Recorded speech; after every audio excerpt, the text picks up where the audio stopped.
আমি ব্যক্তিগতভাবে মনে করি যে কেন্দ্রীয় সরকার এখনো যদি না করে তাহলে আর ৩৫৫ ধারা কবে জারি করবে? পশ্চিমবঙ্গ ভারতবর্ষের অংশ থেকে বেরিয়ে গেলে?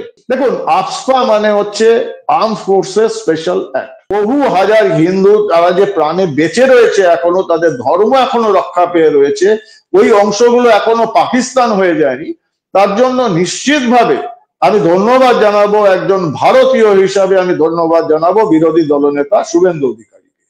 আমি তোমাদের চ্যানেলে বলছি, বছর খানেকের মধ্যেই দেখবে হয়তো পশ্চিমবঙ্গের ৮টা জেলা পশ্চিমবঙ্গ থেকে বেরিয়ে গেছে। প্যারামিলিটারি ফোর্স দেওয়া হোক, ৩৫৫ ধারা জারি করা হোক, আর ৬ মাস এই ১০টা ১২টা জেলায় প্রপার স্যানিটাইজেশন করা হোক, ডিরেডিকালাইজেশন প্রসেস শুরু করা হোক, নাহলে পশ্চিমবঙ্গ এবং বা ভারতের ভবিষ্যৎ কিন্তু ভয়ঙ্কর। আমি আপনাকে স্বাগত জানাই ক্যাম্পেইন কলিং মিডিয়াতে। অনেকদিন পর আপনার সঙ্গে কথা হচ্ছে। যে বিষয়টা নিয়ে এখন উত্তেজনা তৈরি হয়েছে সেটা হচ্ছে ওয়াকফ আইন, যেটা নিয়ে গোটা বাংলায় বিভিন্ন এলাকা উত্তেজিত হয়ে পড়েছে, সেখানে আগুন জ্বলছে প্রায়। এবং প্রথমে আমরা দেখতে পেয়েছি যে মুর্শিদাবাদের সুতি, জঙ্গিপুর, ধুলিয়ানে পুলিশের গাড়ি জ্বলছে, সেখানে আগুন লাগিয়ে দেওয়ার ছবি দেখা যাচ্ছিল। এবং এবারে ভাঙড়ে সেই আক্রান্ত হচ্ছে পুলিশ, তাকে সেখানে একাধিক পুলিশের গাড়ি ভাঙচুর করা হয়েছে, কার্যত আক্রমণ করা হয়েছে পুলিশ আধিকারিকদেরও। এবং ওয়াকফ আইন নিয়ে প্রতিবাদ দেখাচ্ছিলেন প্রতিবাদীরা, সেখানে নাকি উত্তেজনা ছড়ায়, কেউ বা কারা পুলিশের গাড়ি ভাঙচুর করে এবং তাতে আগুন লাগিয়ে দিয়েছে বলে অভিযোগ শোনা যাচ্ছে। কি বলবেন এই বিষয়টা? দেখুন, এটা কোনো মতেই একটা বিচ্ছিন্ন বিষয় নয়, এবং এর সঙ্গে আমি যতটুকু আমার কাছে খবর, আমার বিশ্লেষণ বা আমার বিচার বুদ্ধি অনুযায়ী এর সঙ্গে ওয়াকফের কোনো সম্পর্ক নেই। ভারতবর্ষে এমন বহু রাজ্য রয়েছে, যেমন আসাম। ভারতবর্ষে আসাম এমন একটি রাজ্য যার মুসলিম জনসংখ্যা পশ্চিমবঙ্গের থেকে অনেক বেশি। পশ্চিমবঙ্গে বোধহয় ২৬-২৭%, আসামে ৩৪%। কেরল রয়েছে, মহারাষ্ট্র আছে, উত্তরপ্রদেশ আছে, কর্ণাটক আছে, জম্মু কাশ্মীর আছে, শতাংশের হিসাবে অনেক উপরে। কোন রাজ্যে কি এই সমস্যা তুমি দেখেছো? না, কারণ কোন রাজ্যেই ওয়াকফের বিরুদ্ধে বা বলো সেটা গণতান্ত্রিক, ওনারা সুপ্রিম কোর্টে যেতে পারেন, কারণ লোকসভা বা রাজ্যসভায় গিয়ে লাভ নেই, বিল পাস হয়ে গেছে। তো ওনারা খুব স্বাভাবিকভাবেই পদ্ধতি অনুযায়ী ওনারা সুপ্রিম কোর্টে যেতে পারেন, তা তো যাওয়া হয়। এবার পশ্চিমবঙ্গের যে প্রতিবাদ আন্দোলন হচ্ছে, এটা একটা ধ্বংসাত্মক হিংসাশ্রয়ী আন্দোলন হচ্ছে। এই জায়গাটা বাংলার মানুষকে বুঝতে হবে যে ওয়াকফ এখানে একটা জাস্ট অজুহাত মাত্র। ওয়াকফ না হলেও হতো। মোথাবাড়ি দিয়ে যেটা শুরু হয়েছে এবং আজকের ভাঙড় অবধি, এটা আমি বারবার বলেছি, এটা একটা ল্যাবরেটরি টেস্ট হচ্ছে। যে কোনো বড় ম্যানুফ্যাকচারিং কোম্পানি, ধরো আমি একটা এক্সাম্পল দিয়ে বলি যে টাটা, তারা কোনো একটা নতুন গাড়ি প্রোডাক্ট মার্কেটে আনতে চাইছে, সেটা ন্যানো হতে পারে বা ইলেকট্রনিক ভেহিকল হতে পারে, যে কোনো গাড়ি, এবং এটা applicable to any manufacturing company. তারা প্রথমে একটা ল্যাবরেটরি টেস্ট করে, যে দেখে প্রোডাক্টটা কতটা মজবুত হয়েছে, এক্সপেকটেশন পুরো হচ্ছে কিনা, তার ভায়াবিলিটি রিপোর্ট হয়, যেটাতে আমরা মার্কেট ক্যাপচার করতে পারবো কিনা, ইত্যাদি ইত্যাদি। যেটা আমি বারবার বলেছি যে এই সন্ত্রাসবাদ, জিহাদ যেটা ছড়িয়ে দিতে চাইছে পূর্ব প্রান্তে, যেটা ঘোষিত এদের যে লক্ষ্য রয়েছে, ইসলামিক স্টেট, দেশ বলুন, আল কায়দা বলুন, জৈশ-এ মোহাম্মদ বলুন, সমস্ত সন্ত্রাসবাদী সংগঠনগুলো এখন যেরকম ভাবে কাজ করছে, ওদের ঘোষিত লক্ষ্য হচ্ছে গাজওয়াতুল হিন্দ বা এই পূর্ব খোরাসান, তাতে ইসলামের খিলাফত শাসন প্রতিষ্ঠা করা। তার জন্য কিন্তু গত ৫-৬ বছর, ৭ বছর ধরে ওরা খুব সুনিপুণ ভাবে, সুচতুর ভাবে পশ্চিমবঙ্গে ভয়াবহ রকম ভাবে র্যাডিক্যালাইজেশন করছিল, এবং তাতে প্রত্যক্ষ মদত রয়েছে শাসক দলের সর্বোচ্চ নেতৃবৃন্দের, পুলিশের একটা বড় অংশের। তারা চোখ বন্ধ করে রয়েছে, যেটা আমি আগেও বলেছি যে অতি সক্রিয়ভাবে নিষ্ক্রিয় হয়ে গেছে পশ্চিমবঙ্গ পুলিশ বা কলকাতা পুলিশ। তাদের কাছে খবর নেই, নিশ্চয়ই আছে, কিন্তু সর্বোচ্চ মহল থেকে তাদের কাছে নির্দেশ এসেছে নিষ্ক্রিয় থাকার জন্য। আর এই সমস্ত সুযোগ নিয়ে গত ৬-৭ বছর ধরে ভয়ঙ্কর রকম ভাবে স্লিপার সেল গুলো তৈরি হয়েছে, র্যাডিক্যালাইজেশন হয়েছে। এবার এই র্যাডিক্যালাইজ যে ফোর্স, যারা যেদিন প্রয়োজন হবে, যেটা গাজওয়াতুল হিন্দ হবে, যে শেষ যুদ্ধ, ধর্মযুদ্ধ বা জিহাদ এই পূর্ব প্রান্তে ভারতবর্ষে, সেই দিনটার জন্য প্রস্তুতি এরা অনেকদিন আগে থেকে নিয়েছে। এখন যেগুলো দেখছো এগুলো হচ্ছে সব ল্যাবরেটরিতে, যে আমাদের ছেলেরা ঠিকঠাক ভাবে কাজ করতে পারবে কিনা, যেদিন চূড়ান্ত সংঘর্ষের হুকুম আসবে আমাদের আকাদের কাছ থেকে, সরকার আমাদের যেরকম ভাবে প্রমিস করছে সেরকম ভাবে সাপোর্ট করবে কিনা, পুলিশ নিষ্ক্রিয় থাকবে কিনা, ভারত রাষ্ট্র হিসাবে কতটা ইন্টারভেন করবে, কি করতে পারবে না পারবে, এইগুলো সব দেখার জন্য ল্যাবরেটরি টেস্ট। যেরকম ভাবে অত্যন্ত সংগঠিত ভাবে বিশৃঙ্খলা তৈরি করা হচ্ছে, এটা সেদিকে, এবং আমরা দেখেছি, আমরা এরপরে আলোচনাও করব, যে সংবিধানের শপথ নেওয়া মন্ত্রীরা কিরকম ভাবে উস্কানি দিচ্ছে, প্ররোচনা দিচ্ছে, this all are part of the entire game. এটাকে বিচ্ছিন্ন ভাবে আজকে ধুলিয়ান, সুতি, শামসেরগঞ্জ, মোথাবাড়ি বা ভাঙড়, এগুলো একটাও বিচ্ছিন্ন ঘটনা নয়, এটা সবগুলোর সম্পর্ক যুক্ত রয়েছে। আসল লক্ষ্য হচ্ছে গজওয়াতুল হিন্দ, সেটার জন্য আমি অপেক্ষা করি। এই এই প্রসঙ্গে আরেকটা বিষয়ে আপনার কাছে জানতে চাইবো, যে সংশোধিত ওয়াকফ বিল, মানে ওয়াকফ আইনের বিরোধিতা এবং প্রতিবাদে যখন পশ্চিমবঙ্গের সীমান্তবর্তী এলাকাগুলো অশান্ত হয়ে উঠেছে, এই আবহে এই জেলাগুলোকে, যে উক্ত জেলা যেগুলো অশান্ত হয়ে উঠেছে, এগুলোকে অশান্ত এলাকা হিসেবে চিহ্নিত করার জন্য দাবি করে কেন্দ্রীয় স্বরাষ্ট্র মন্ত্রকের কাছে চিঠি দিয়েছেন লোকসভার সাংসদ জ্যোতির্ময় সিং মাহাতো, এবং তিনি বলছেন যে হিন্দুদের ওপর সাম্প্রদায়িক হামলা এবং অত্যাচারের অভিযোগে ওই এলাকাগুলোকে আফস্পার আওতায় নিয়ে আসা হোক, এই দাবি তিনি জানিয়েছেন। আপনার কি মনে হয় এই আফস্পার আওতায় আনলে শান্তি ফিরতে পারে? দেখুন, আমি আমার জ্ঞান, বিচার, বুদ্ধি, বিবেচনা অনুযায়ী আমি আমার ব্যাখ্যা রাখছি। সম্ভবত এই মাননীয় সংসদ, ওনার বোধহয় এই সাংসদের একটু টেকনিক্যাল ভুল হয়েছে কোথাও। দেখুন, আফস্পা মানে হচ্ছে আর্ম ফোর্সেস স্পেশাল অ্যাক্ট। এবার তার মানে প্রথম প্রাইমারি কন্ডিশন হচ্ছে যে সেখানে আর্ম ফোর্স ডিপ্লয়মেন্ট হবে এবং তাদের কিছু বিশেষ অধিকার দেওয়া হবে, যেটা আমরা দেখেছি উত্তর পূর্বাঞ্চলের বহু রাজ্যে রয়েছে, আসামে রয়েছে। এই আফস্পা দিতে গেলে প্রথমে তো আর্ম ফোর্সেস ডিপ্লয়মেন্ট দরকার, এবং আর্ম ফোর্সেস ডিপ্লয়মেন্ট করতে গেলে দুটো জিনিস করতে হবে। হয় সেই রাজ্য সরকার তারা সরাসরি কেন্দ্রীয় সরকারের কাছে চাইবে যে আমাদের এখানে সেনাবাহিনী ডিপ্লয়মেন্ট করা হোক, অথবা কেন্দ্রীয় সরকার তার কাছে অপশন রয়েছে সংবিধানের 355 ধারা জারি করতে পারে। দেখো, 56 ধারা পুরো রাজ্যকে ওপর জারি করতে হয়, সেটা applicable to the entire state. 355 কিন্তু নির্দিষ্ট জায়গায়, এমনকি প্রয়োজন পড়লে একটি পার্টিকুলার পুলিশ স্টেশন বা একটি পার্টিকুলার ডিস্ট্রিক্ট বা একসঙ্গে 6টা, 7টা, 8টা, 10টা ডিস্ট্রিক্টে করতে পারে। বাকি ডিস্ট্রিক্টগুলো যেগুলো সংবেদনশীল নয় সেখানে 355 ধারা জারি করার কোনো প্রয়োজন পড়বে না। আমি ব্যক্তিগতভাবে মনে করি যে কেন্দ্রীয় সরকার এখনো যদি না করে তাহলে আর 355 ধারা কবে জারি করবে? পশ্চিমবঙ্গ ভারতবর্ষের অংশ থেকে বেরিয়ে গেলে?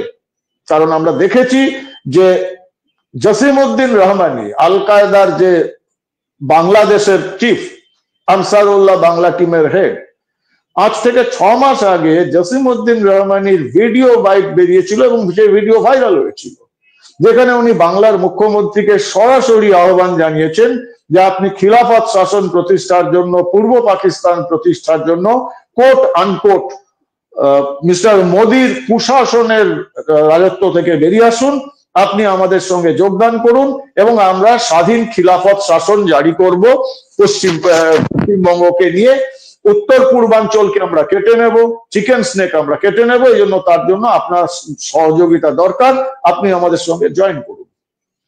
তারপরে আমি বিভিন্ন চ্যানেলে অন্তত এখনো অব্দি 20 বার আমি চ্যালেঞ্জ করেছিলাম বাংলার মুখ্যমন্ত্রী মমতা ব্যানার্জিকে, আপনি অথবা আপনার পুলিশ, আপনার স্বরাষ্ট্র সচিব, আপনার মুখ্য সচিব, আপনার দলে বেশ কিছু মুখপাত্র রয়েছে, আপনাদের নিজস্ব খবরের কাগজ রয়েছে, কোথাও একটা আপনারা বিবৃতি দিন যে এই জসিমউদ্দিন রহমানি একজন সার্টিফাইড টেরোরিস্ট, সে কিছুই বলতে পারে, তার কথাতে আমরা গুরুত্ব দেই না, সন্ত্রাসবাদের বিরুদ্ধে রাষ্ট্রীয় সুরক্ষার জন্য আমরা একজোট। কোথাও যদি আপনারা দেখাতে পারেন যে মুখ্যমন্ত্রী, তার প্রশাসন, তার দলের কোথাও একটা ডিসক্লেমার এসেছে, একটা রিজয়েন্ডার এসেছে জসিমউদ্দিন রহমানির বক্তব্যের উপর, আমি আমার সমস্ত যা আমি বলছি সেগুলো আমি উইথড্র করে নেব। 6 মাস ধরে এখনো করেননি, কারণ কোথাও বোধহয় সমর্থনের একটা প্রচ্ছন্ন বা পরোক্ষ বা প্রত্যক্ষ একটা মেসেজ দেওয়া হচ্ছে যে আপনারা করুন, আমরা আছি, যথাসময়ে যোগদান করব। নাও এরকম যখন পরিস্থিতি, আমি আশা করতে পারি না যে পশ্চিমবঙ্গ সরকার কেন্দ্রীয় বাহিনী চাইছে না, সেখানে ইন্ডিয়ান আর্মি কি করে চাইবে? কেন্দ্রীয় বাহিনী যে এসেছে পশ্চিমবঙ্গের মালদা মুর্শিদাবাদ জেলাতে, এবং বহু হাজার হিন্দু তারা যে প্রাণে বেঁচে রয়েছে এখনো, তাদের ধর্ম এখনো রক্ষা পেয়ে রয়েছে, ওই অংশগুলো এখনো পাকিস্তান হয়ে যায়নি। তার জন্য নিশ্চিতভাবে আমি ধন্যবাদ জানাবো, একজন ভারতীয় হিসাবে আমি ধন্যবাদ জানাবো বিরোধী দলনেতা শুভেন্দু অধিকারীকে। কারণ উনি মহামান্য কলকাতা হাইকোর্টে যখন অ্যাপিল করেন, মহামান্য কলকাতা হাইকোর্ট পরিস্থিতি বিচার করেই তখন কিন্তু প্যারামিলিটারি ফোর্স ডিপ্লয় করতে বলেন। এবং সেখানেও আমরা দেখেছি রাজ্য সরকারের উকিল গিয়ে কি বলেছেন যে এত খরচা হবে। কেন ইম্যাজিন, এই খেলা মেলা দুর্গাপুজোয় ক্লাবগুলোকে কোটি কোটি হাজার হাজার কোটি টাকা দেওয়া হচ্ছে, আর এই রাজ্যের কতগুলো জেলায় যেখানে মানুষ, পুরুষ নারী শিশু বৃদ্ধ বৃদ্ধা থেকে শুরু করে কারোর ধর্ম, কারোর ইজ্জত, কারোর প্রাণ সব বিপন্ন, সেখানে রাজ্য সরকারের বক্তব্য কি অনেক খরচা হয়ে যাবে প্যারামিলিটারি ফোর্স আনতে। কিন্তু এখানে আমার প্রশ্ন, যদি হাইকোর্ট প্রাইমা ফেসি দেখছে যে রাজ্য সরকার সম্পূর্ণ ব্যর্থ আইন শৃঙ্খলা মেনটেন করতে, নাগরিকদের যে সাংবিধানিক অধিকার, সে সাংবিধানিক অধিকার বেঁচে থাকার অধিকার, সেটা যখন রক্ষা করতে পারছে না, সেখানে প্যারামিলিটারি ফোর্স দেখছে, সেখানে 355 তো এক্স্যাক্টলি এই কথাগুলো বলা রয়েছে। যখন রাজ্য পারবে না আইন শৃঙ্খলা মেনটেন করতে, মানুষকে নাগরিক অধিকার বা সাংবিধানিক অধিকারগুলো রক্ষা করতে, তখন 355 কেন্দ্রীয় সরকার জারি করতেই পারে। এখনো কেন করছে না, এটা আমার বারবার দাবি রবে। আফস্পা নিয়ে পরে কথা বলবো, শুধু 355 জারি হোক, এলাকা ওয়াইজ স্যানিটাইজ করা হোক 6 মাসের মধ্যে, এটা প্যারামিলিটারি ফোর্স নামিয়ে, আর্মি নামিয়ে, জেলা ধরে ধরে যদি স্যানিটাইজেশন না হয়, আর এই সন্ত্রাসবাদী জিহাদিদের যদি সমূলে উৎপাদিত না করতে পারে, আমি তোমাদের চ্যানেলে বলছি বছর খানেকের মধ্যেই দেখবে হয়তো পশ্চিমবঙ্গের 8টা জেলা পশ্চিমবঙ্গ থেকে বেরিয়ে গেছে, এবং সেরকমই একটা ভয়াবহ পরিস্থিতির দিকে গেছি আমরা। দক্ষিণ 24 পরগনা, উত্তর 24 পরগনা, নদিয়া, মালদা, মুর্শিদাবাদ, দিনাজপুর, এদিকে বীরভূম, হাওড়া, হুগলি, ডেমোগ্রাফি যেরকম ভাবে চেঞ্জ করা হয়েছে 7-8-10 বছর ধরে, যেরকম ভয়াবহ ভাবে র্যাডিকালাইজেশন হয়েছে, আমি কিন্তু অশনি সংকেত দেখতে পাচ্ছি। আমি জানি না কেন্দ্রীয় সরকার এখনো কেন দেখতে পাচ্ছে না, এখনো কেন অ্যাক্ট করছেন না, এখনো 355 কেন ইমপ্লিমেন্ট করা হচ্ছে না। দীপাঞ্জন দা, ঠিক এই জায়গা থেকেই আমি আরেকটা প্রশ্নে আসতে চাই যে বাংলাদেশ থেকে হিন্দুরা পালিয়ে আসছে ভারতে, বাংলাদেশে কিভাবে মৌলবাদীদের অত্যাচার চলেছে হিন্দুদের ওপর সেটা আমরা দেখেছি। সেখান থেকে বাংলাদেশ থেকে হিন্দুরা পালিয়ে চলে আসছে ভারতে, আবার ভারতে মুর্শিদাবাদ থেকে নদী পার হয়ে হিন্দুরা চলে যাচ্ছে বৈষ্ণব ঘাটার ওদিকে। মানে হিন্দুরা মুর্শিদাবাদ থেকে অত্যাচারে, মুসলিমদের অত্যাচারে পালিয়ে যাচ্ছে। এই দৃশ্য বাংলায় এর আগে বহুকাল আগে দেখা গেছে, কিন্তু গত 50 বছরের মধ্যে তো মনে হয় না এরকম দৃশ্য দেখা গেছে কি? আপনার কি মনে হয়? না, এটা স্বাধীনতার পরে পশ্চিমবঙ্গে এরকম দেখা যায়নি। স্বাধীনতার আগে দেখা গেছিল, গ্রেট কলকাতা কিলিং আমাদের মনে রয়েছে। এখন কেন্দ্রীয় সরকার যদি এটা ভাবে, বা মহামান্য আদালত যদি এটা ভাবে, কারণ আমার রাজ্য সরকার, রাজ্য প্রশাসন, রাজ্যের শাসক দলের উপর এক বিন্দু আমার কোন রকম শ্রদ্ধা নেই, ভরসা নেই, কিন্তু কেন্দ্রীয় সরকার বা মহামান্য কলকাতা হাইকোর্ট যদি এটাই দেখতে চায় যে কলকাতার বুকে বা পশ্চিমবঙ্গে হাজার হাজার গোপাল পাঠারা এবার বেরিয়ে আসবে, তারা সংঘবদ্ধ হবে, সেটা কি খুব ভালো হবে পরিস্থিতি? শুধু গৃহযুদ্ধের দিকে চলে যাবে। কারণ যেরকম ভাবে মানুষ প্রাণ বাঁচাতে, সম্মান বাঁচাতে, আমি টিভি চ্যানেলগুলোতে তাদের বাইর দেখছি এবং শিউরে উঠছি। মহিলারা বলছেন আমাদের ইজ্জতের বদলে আমার স্বামী, আমার সন্তান, আমার পরিবারের লোকজনদের প্রাণ ওরা ভিক্ষা দেবে, এই অফার দিচ্ছে। ভাবা যায় এটা আমরা ভারতবর্ষে রয়েছি, কি করছে কি আমাদের কেন্দ্রীয় সরকার? হ্যাঁ, এটা দেখো, যেটা আমি বললাম, এটা যদি তোমরা ভালো করে শুনেছো, আমি যেটা বলছিলাম যে র্যাডিকালাইজেশন হয়েছে ব্যাচ ওয়াইজ। এবার এরা র্যাডিকালাইজেশনটা শুরু করে খারিজি মাদ্রাসাতে 7 বছর, 8 বছর, 10 বছরের ছেলে মেয়েদের। এবার এই 8-10 বছরের ছেলেরা সব এখন ওই 15 বছর, 18 বছর, যেখানে যত র্যাডিকালাইজ, এই ভাঙচুর হচ্ছে, হিংসা হচ্ছে, সব দেখবে ম্যাক্সিমাম 15 থেকে 20, 22, 25 তার ভেতরই। এবং এটা সুস্পষ্ট, এটা থেকে আমাদের অভিজ্ঞতা বলছে এরা এই সদ্য র্যাডিকালাইজ হওয়া ছেলে তাদের মার্কেটে ছেড়ে দেওয়া হচ্ছে। এদের নিয়ন্ত্রণ করছে পাকা মাথারা। এদের জন্য রয়েছে সিদ্দিকুল্লাহ চৌধুরীর মতো লোক এবং অনেক সিদ্দিকুল্লাহ চৌধুরী রয়েছে। সো এটা একটা ভয়ঙ্কর জিনিস। প্রথমত ইয়াং জেনারেশনকে এরা শেষ করে দিচ্ছে। এই ইসলামিক সম্প্রদায়ের আমি কিছুতেই বিশ্বাস করি না যে সমস্ত মুসলিম এইরকম ভাবে জিহাদি, নট অ্যাট অল। যারা ভারতীয় মুসলিম, the Muslims in India I hate, but the Indian Muslim তারা আমার তোমার থেকে কোনো অংশে কম ভারতীয় নয়।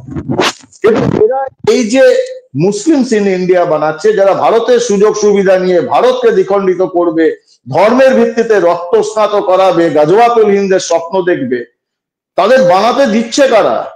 এই রাজ্য সরকার, প্রশাসন, শাসক দল। তার পরিণতি কিন্তু ভোগ করতে হবে সমস্ত ভারতবর্ষ এবং তার রাষ্ট্রীয় সুরক্ষাকে। সেই জন্যই বলছি প্যারামিলিটারি ফোর্স দেওয়া হোক, 355 ধারা জারি করা হোক, আর 6 মাস এই 10টা 12টা জেলায় প্রপার স্যানিটাইজেশন করা হোক, ডিরেডিকালাইজেশন প্রসেস শুরু করা হোক। নাহলে পশ্চিমবঙ্গ এবং বা ভারতের ভবিষ্যৎ কিন্তু ভয়ঙ্কর। আমি আবার বলছি যে এই যে বলেছে সিদ্দিকুল্লাহ চৌধুরী যে 50টা জায়গায় 10,000 করে ছেলে বসিয়ে দেবে, ওটা কিন্তু ফাঁকা আওয়াজ দেয়নি। আমাদের রিপোর্ট বলছে উনি যা জানেন সেটাই বলেছেন। যেদিন বসবে সেদিন যদি আমরা তৈরি না থাকি, ভারত পশ্চিমবঙ্গ পুলিশ কিচ্ছু করতে পারবে না, তাদের অতি সক্রিয়ভাবে নিষ্ক্রিয় করে দেওয়া হয়েছে। মানুষ যদি এটা প্রতিরোধ করে নামে তাহলে কিন্তু গৃহযুদ্ধের আশঙ্কা আমি দেখতেই পাচ্ছি। এখন এর মধ্যে ইন্টারভেন করতে হবে কলকাতার মহামান্য হাইকোর্টকে এবং কেন্দ্রীয় সরকারকে। জমি তৈরি আছে, এখনো যদি 355 ধারা জারি করে মানুষের প্রাণ আর ধর্ম তারা যদি সুনিশ্চিত করতে না পারে, আমার মানে প্রবল ভাবে আমার কিন্তু সন্দেহ রইল যে আমরা ঠিক থাকতে পারবো কিনা আগামী। দীপাঞ্জন, আপনি কলকাতা পুলিশের কথা যখন তুললেন তখন আরেকটা প্রশ্ন আসে যে রাজ্য পুলিশের পক্ষ থেকে অনুরোধ করা হচ্ছে যে গুজব ছড়াবেন না, এবং একাধিক ভিডিও সেখানে দেখা যাচ্ছে সোশ্যাল মিডিয়ায় ঘোরাফেরা করছে, যেটা আমরা সবাই দেখতে পাচ্ছি, টিভি চ্যানেলে দেখা যাচ্ছে, সোশ্যাল মিডিয়াতে দেখা যাচ্ছে। তার মধ্যে একটা স্পেসিফিক ভিডিওর কথা আমি বলছি যে একজন ইসলাম ধর্মাবলম্বী মানুষ, একটি ছেলে, সে পরিষ্কার ভাবে রাজ্য পুলিশ এবং কলকাতা পুলিশকে থ্রেট করছে, আঙুল তুলে থ্রেট করছে, করে বলছে যে আজকে এই ওয়াকফ আইনের বিরুদ্ধে আমাদের যারা ভাইরা আছে, মুসলিম ভাইরা আছে, তারা নেমেছেন আন্দোলনে। রাজ্য পুলিশ এবং কলকাতা পুলিশকে আমি ওয়ার্নিং দিচ্ছি, এদের গায়ে যদি এতটুকু আঁচড়ও পর্যন্ত লাগে তার ফল ভোগ করতে হবে গোটা রাজ্যকে। এর পরেও পুলিশ কি করে বলেন যে গুজবে কান দেবেন না? এগুলো কি মিথ্যা কথা? ব্যাপারটা হচ্ছে যে আমি মনে করি না যে এই যে আজকে তুমি ভিডিওর কথা বলছো, দ্যাট ইজ ভেরি ইম্পর্টেন্ট। কারণ এর আগে তুমি গত 10-15 বছর ধরে কলকাতার বুকে, বাকি তুমি রাজ্য প্রত্যন্ত জেলা ছেড়ে দিলাম, কলকাতার বুকে তুমি এক শ্রেণীর ছেলেদের দেখবে তারা মাথায় বিনা হেলমেট ঘুরে বেড়াচ্ছে, সাদা টুপি মাথায় দিয়ে ঘুরে বেড়াচ্ছে। কলকাতা পুলিশ তাদের সাহসে কুলিয়েছে যে একজনকে ধরে ট্রাফিক চালান করবে, যে এনি টাইম তুমি রাত্রেবেলায় মা ফ্লাইওভারের উপর দেখবে। তো এই যদি অবস্থা হয় তো পুলিশকে তো ধমকাবে। এই পুলিশ তো এখন এই অবস্থা, টেবিলের নিচে বসবে, ফাইল দিয়ে মুখ লুকাবে, এই তো পুলিশ। আর নাহলে শিক্ষক শিক্ষিকাদের আন্দোলনে গিয়ে পেটে লাথি মারবে। তো সে পুলিশকে আমি বললাম অতি সক্রিয়ভাবে নিষ্ক্রিয় করে দিয়েছে, এবং সংবিধানের শপথ নেওয়া সর্বোচ্চ নেতৃত্ব থেকে স্বরাষ্ট্রমন্ত্রী নিজে এই পুলিশকে নিষ্ক্রিয় করে বসে রয়েছে। তো তাকে তো ধমকি দেবে। আজ থেকে 20 বছর আগে একজনকে এরকম ভাবে ধমকি দিত, তাকে মাটিতে পুঁতে ফেলতো পুলিশ। আমরা তো দেখেছি হাওড়াতে উড়ে এসে লাথি মারছে পুলিশের পিঠে, আর তার বাড়িতে পুলিশ রেশন পৌঁছে দিচ্ছে পরের দিন। তো এটা ইটস নাথিং নিউ। এটাই ভয়ের ব্যাপার, এরা এখন জেগে উঠছে। সময়ের অপেক্ষা, পুরোপুরি আত্মপ্রকাশ করবে, সেদিন আমরা বিপদের মধ্যেই পড়ব।